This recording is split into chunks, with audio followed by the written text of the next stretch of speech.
Hola, bienvenue dans Je suis potentiel, ton podcast de développement personnel. Aujourd'hui, je vous retrouve pour rétablir la vérité sur la partie la partie émergée de l'iceberg qu'on ne voit pas forcément sur les réseaux sociaux. Et en fait, pour vous donner ma méthode, comment j'ai fait pour passer au next step, comment j'ai fait pour devenir la personne que je suis aujourd'hui, comment faire en fait pour incarner la prochaine version de toi-même. Donc l'idée c'est vraiment à travers ce podcast d'être porteuse d'espoir et vous donner les clés pour que tu puisses faire la même chose de ton côté et que tu te déculpabilises de peut-être déjà faire la même chose. Clairement, c'est testé et approuvé pour devenir la prochaine version de toi-même, celle que tu veux consciemment développer. Le fake it until you make it, donc le fait semblant avant de vraiment le faire. Je sais pas si la traduction est exacte, mais tu as capté l'idée. C'est la méthode officielle. Je pense que tu la connais. C'est Tony Robbins, normalement, si je ne me trompe pas, qui en parlait beaucoup. Et c'est pas à propos de mentir. C'est à propos des actions que tu mets en place. De la visualisation, de la vision que tu as de ta personne. Parce que pour changer ta réalité d'aujourd'hui, il faut d'abord changer tes actions. Pour changer tes actions, il faut changer tes pensées. Pour changer tes pensées, il faut changer ton identité. Donc c'est clairement un travail que je fais régulièrement en coaching. C'est même le concept même du coaching, c'est remettre en question ton identité actuelle, celle que tu penses avoir, pour pouvoir mettre de la lumière sur les parts de ton identité dont tu n'as pas conscience, genre la partie de toi ultra confiant, la partie de toi ultra successful, pour que tu puisses, une fois que tu as conscience que ça c'est ton identité, pouvoir penser comme la personne confiante et successful que tu es au fond de toi, et donc pouvoir agir comme la personne confiante et successful que tu es au fond de toi, et donc pouvoir créer une vie de personne confiante et successful. Pour te parler de ma petite histoire, je sais que j'ai toujours été perçue comme une personne aisée financièrement, qui avait la dream life, tout ce qu'elle voulait, etc. Mais en réalité, j'ai été pendant très longtemps une galérienne, une meuf qui avait beaucoup de chance, quand même, on va pas se mentir, j'ai toujours eu beaucoup de chance. Bon, après ça, j'en ai déjà parlé dans plein de podcasts. Chance et mérite, c'est un vrai sujet. Ça dépend aussi des opportunités que tu saisis, que tu provoques, puis aussi les énergies, ce que tu vibres. Plus tu donnes, plus tu reçois, donc bref. Mais globalement, j'ai toujours eu une très belle vie d'un point de vue extérieur, dans le sens où toujours être au bord de la mer, au soleil, faire des beaux voyages, avoir un très bel entourage, faire la fête, enfin voilà quoi, le genre de social life, la parfaite vie sociale qu'on peut voir sur les réseaux sociaux. Donc ça a toujours été ma vie et ça n'a jamais été faux. Pour le coup, ça a toujours été vraiment ma vie. Par contre, ce qui est faux, c'est les idées qu'il y a derrière. Les idées du genre, bon bah du coup, si elle part beaucoup en vacances, elle est riche. Bon bah du coup, si elle est souvent au restaurant, elle est riche. Bon bah du coup, si elle peut autant sortir, elle est riche. Alors que en fait, c'est juste que dans mon mindset, il y a le quand on veut, on peut. Et je me suis toujours démerdée pour tout faire avec un petit budget. Il y a aussi bien sûr ce que tu priorises dans ta vie, évidemment, les opportunités, évidemment, si tu as des potes qui habitent à cet endroit ou cet endroit, c'est quand même plus facile de te rendre à cet endroit ou cet endroit si tu es logé sur place. Bref, il y a des facilités comme ça. Mais ça aussi, c'est des facilités qui ont été créées parce que, par exemple, tu es quelqu'un qui a voyagé, qui a rencontré des gens, qui est sorti de ta zone de confort et qui, du coup, a des potes aux quatre coins du monde. Donc j'ai toujours su que je voulais être quelqu'un qui voyage, qui a des amis à travers le monde, qui a la belle vie comme on l'entend, voilà, qui vit dans un cadre magnifique, au soleil, sur les îles, expatrié, qui a un pouvoir d'achat assez conséquent pour pouvoir se faire plaisir. En fait, qui ne se prive de rien dans sa vie. Ça a toujours été mon objectif. Le truc, c'est que ça, c'est en train de devenir ma réalité. C'est pas encore ma réalité, c'est en train de le devenir depuis peu. C'est en processus depuis toujours, parce que depuis toujours, je crée le mindset pour et je fais les actions pour et je fake it until I make it dans le but de, du coup, incarner cette future version de moi-même. Mais ça fait que depuis peu que je récolte les fruits de mon travail. Je me souviens, ce qui m'avait marqué, c'est que j'avais croisé un mec de mon collège dans le train pour faire Paris-Grenoble. Donc moi, j'étais au collège à Grenoble. Donc on découvre qu'on est tous les deux étudiants à Paris. Et du coup, on se retrouve dans le train pour Paris-Grenoble. Et on échange mes 2 minutes ensemble. Et il me dit assez rapidement, t'as trop la belle vie et tout, t'as l'air grave riche sur les réseaux. parce que en fait c'est juste qu'on me voit souvent entre Paris, Grenoble, Marseille, enfin bref, on voit que je me balade beaucoup. Mais la vérité c'est juste que j'ai TGV Max, là l'abonnement qui coûtait peut-être 90 € par mois, qui fait que je prenais le TGV gratuitement. Mais ces TGV, c'était vas-y va te taper le TGV pour rentrer à Paris pour aller travailler ou faire ta semaine de cours à 5h du mat. Enfin voilà, c'est pas les meilleurs horaires. Bref, en fait on se rend pas compte de ce qu'il y a, genre les stratégies, parce que voilà, tu prends le bon abonnement, les sacrifices que tu fais, oui tu prends les trains les plus chiants, les plus tard, machin, ton sommeil c'est pas idéal, pour pouvoir après avoir cette vie de écoute, je suis que étudiante à Paris et pourtant je passe mon temps en week-end à droite à gauche. Et après, comme je le disais, par exemple pour le logement, j'avais souvent des gens qui vivaient à droite à gauche en France, donc qui m'hébergeaient.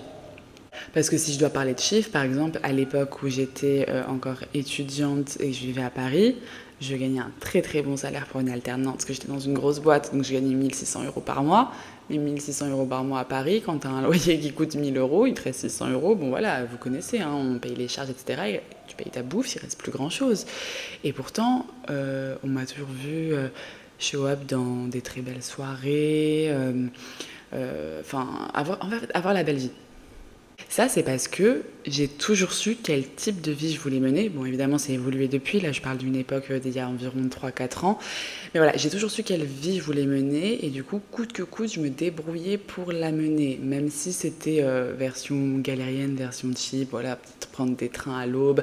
Peut-être que c'était, j'ai tout le temps la même robe. Du coup, je vais piocher dans le dressing d'une de mes potes. Enfin, peu importe les solutions que je mettais en place, j'ai toujours tout fait pour incarner la version de moi qui est aisée financièrement, successful, qui voyage, enfin bref, la dream life que moi, ma définition de ma dream life. Et là, ça fait 6 mois que je vis à Bali et je sais qu'il y a beaucoup de personnes qui sont en mode la vie a l'air plutôt simple quand tu travailles sur les réseaux. Enfin, peut-être qu'il y a certaines personnes qui envient mon niveau de vie aujourd'hui, mais mon niveau de vie aujourd'hui, il est ce qu'il a l'air d'être que depuis peu. Dans le sens où j'ai pris les décisions que la personne que je suis aujourd'hui serait en mesure de prendre avant même de pouvoir les prendre. Par exemple, aujourd'hui, je serais en mesure de me dire « Ok, je vais m'expatrier, je fais assez d'argent avec mon business pour pouvoir subvenir à mes besoins et m'expatrier sans me dire « Mon Dieu, je vais finir à la rue ». Quand je suis partie à Bali, mais même quand je suis partie partout ailleurs, parce que je suis digital nomade depuis 2 ans, toutes les décisions que j'ai prises avant, il y a environ 2-3 mois, c'était un pari très très osé. C'était une grosse prise de risque. C'était vraiment me faire confiance et envoyer un signal à l'univers de j'ai confiance en ce qui va se passer pour moi. Je sais très bien ce qui va se passer pour moi, donc je peux prendre ce risque. C'est-à-dire, c'est que oui, même si à cette heure, j'ai 0 de côté sur mon compte en banque quand je me casse à Bali, que tous les mois, je finis à découvert parce que j'ai pas les moyens d'être là. Mon business, il tourne pas encore assez bien. Malgré ça, je me mets dans l'environnement de la future version de moi-même. À l'époque, la future version de moi-même, donc celle que je suis aujourd'hui, elle sait que pour se développer au mieux, son meilleur environnement, le plus smart, d'après les calculs, d'après mon analyse, c'est Bali. Du coup, même si c'est totalement osé, risqué, je vais à Bali. Et c'est grosse sortie de zone de confort parce que quand à la fin du mois tu finis au warung, le warung c'est la bouffe locale ici, c'est les Indonésiens ils mangent là-bas, c'est ce qu'il y a de moins cher, genre tu peux t'en sortir je crois pour 2 € environ le repas. Quand tu finis en fin du mois à bouffer au warung tout le temps, enfin même pas qu'en fin du mois, qu'à la fin du mois tu comptes tes roupies indonésiennes, je vous jure que les roupies indonésiennes, 25 000 roupies indonésiennes, c'est genre 1 €. Donc quand tu comptes tes roupies indonésiennes, c'est que tu roules pas sur l'or. C'est pas ce qu'il y a de plus rassurant. C'est pas ce qu'il y a de plus rassurant, mais quand tu sais que chaque décision et que ta façon d'agir, elle incarne la prochaine version de toi-même, tu sais que c'est qu'une question de temps. Tu sais que c'est temporaire. En fait, dans ce genre de cas, c'est soit tu deviens une personne très très anxieuse parce que du coup, tu te dis je suis sur une pente glissante et ça pue la merde et c'est dur de fou de finir ses fins de mois en tant que galérienne, clairement. Ou soit tu as conscience que c'est part of the process et que ça va vite changer et que ça te donne encore plus la niaque de changer. Après, il y a des tempéraments, mais je pense surtout qu'il y a un mindset.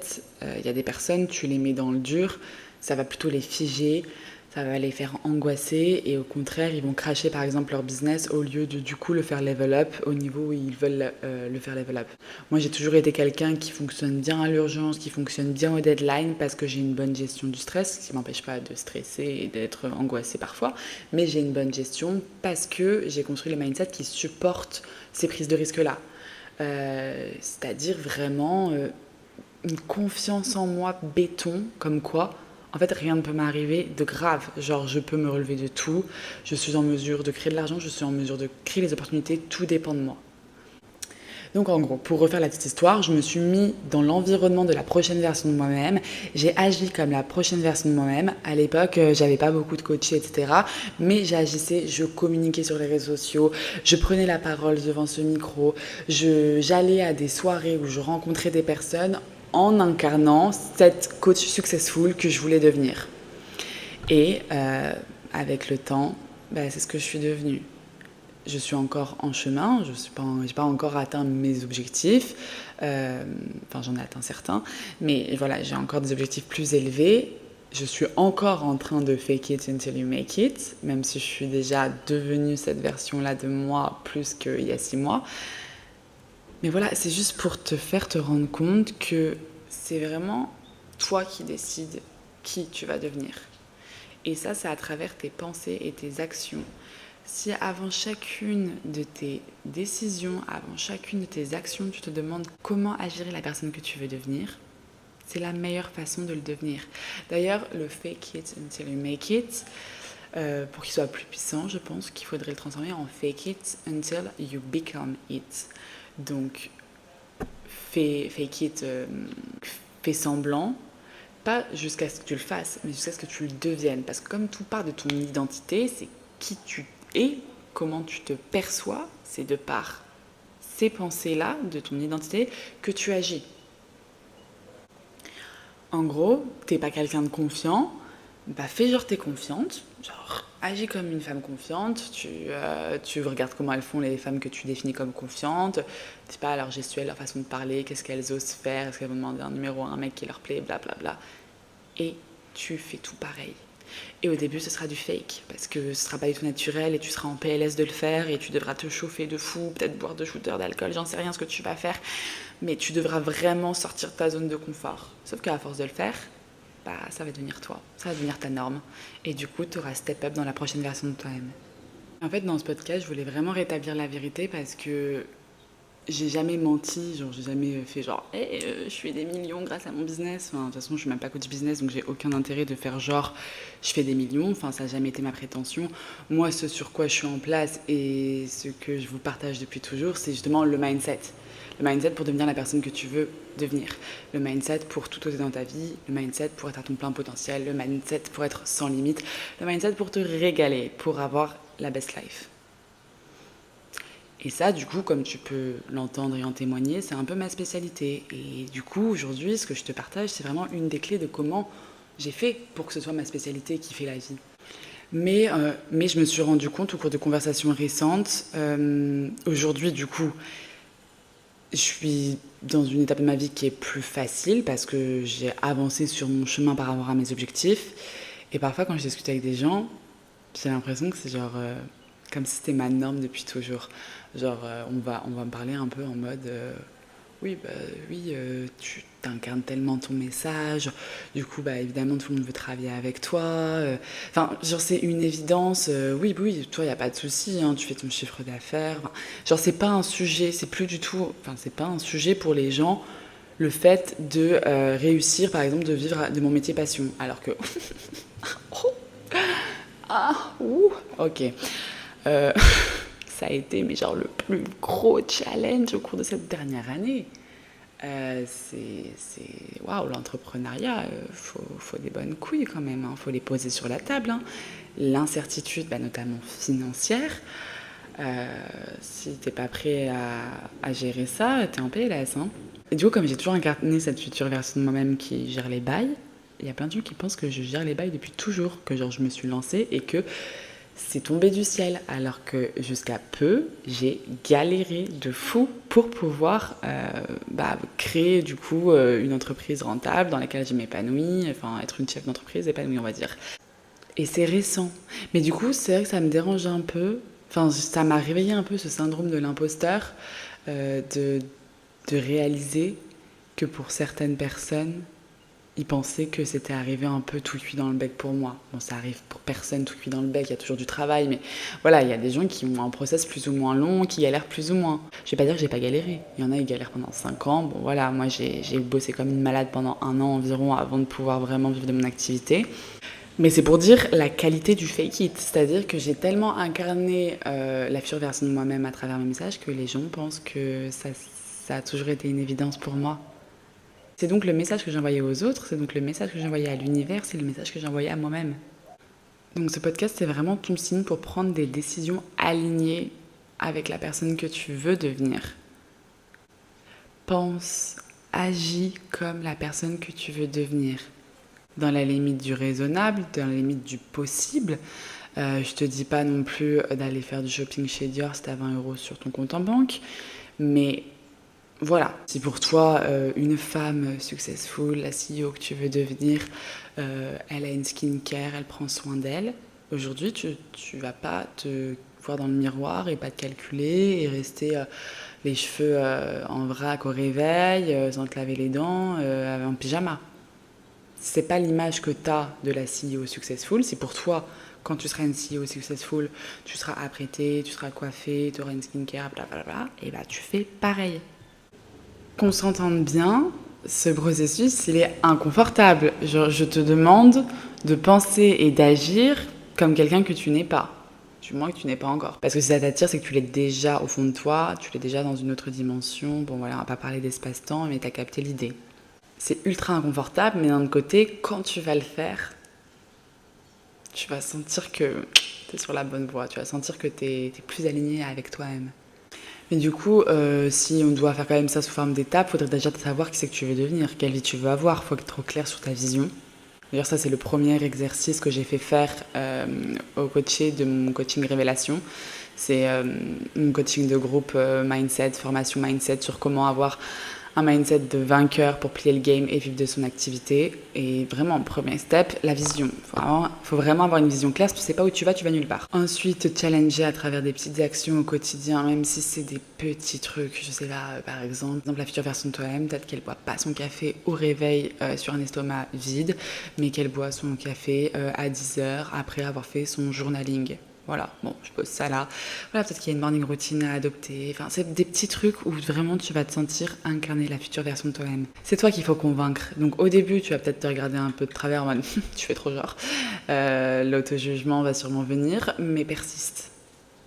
Autre outil dont je parle souvent, c'est la gratitude. Sois en gratitude déjà pour tout ce que tu as, parce que ce que tu as déjà aujourd'hui, c'est sûrement ce que tu voulais il y a 1 an ou 2. Même si c'est un détail, hein. Là tu me dis, ok, là Esther, j'ai une vie de merde. Non, mais ça se trouve, c'est juste ton téléphone, t'as oublié parce que tu l'as tous les jours, mais ça se trouve, il n'y a pas assez longtemps, tu rêvais de l'avoir. Il y a plein de petits détails dans ton environnement aujourd'hui où tu peux être en gratitude pour, parce que c'est des choses que tu voulais et que tu as obtenues. Tu peux aussi être en gratitude pour qui tu es, très important. Juste le fait que tu prennes le temps d'écouter ce podcast, que tu prennes du temps pour ton développement personnel, que tu prennes le temps de te questionner toi et tes habitudes, tu peux être en gratitude par rapport à ça. Et surtout, ne te laisse pas déstabiliser par l'inconfort et les doutes. Rappelle-toi que si c'était facile, tout le monde le ferait. C'est pas compliqué, c'est simple, mais c'est pas facile. On arrive à la fin de cet épisode, j'espère que ça t'aura plu. N'hésite pas à me le faire savoir. Vraiment, ça me fait tellement plaisir de vous lire. Donc les commentaires, notez le podcast 5 étoiles, c'est ce qui permet de le faire grandir si vous êtes sur une plateforme d'écoute. Voilà, n'hésite pas à laisser un petit like, un petit commentaire, le partager dans ta story, ce serait royal, honnêtement. Ça me permettrait de faire connaître cet épisode, de faire connaître la chaîne de podcast et donc de pouvoir un peu plus incarner la future version de moi-même, parce que j'ai envie d'avoir un énorme impact sur ce monde, un énorme impact positif. Et c'est déjà le cas, parce que les personnes qui m'écoutent aujourd'hui, j'ai conscience que à travers simplement un épisode de podcast, certains mots, je suis capable de faire rentrer une idée, mettre une petite graine dans le cerveau qui va germer, qui va fleurir avec plein de choses autour, mais que ça peut être déjà un premier step. Vraiment, si tu peux m'aider à diffuser mon message, je t'en serais tellement reconnaissante. Voilà, cet épisode est terminé. J'espère que tu as apprécié. Je te fais des gros bisous et je te dis à la semaine prochaine pour un nouvel épisode.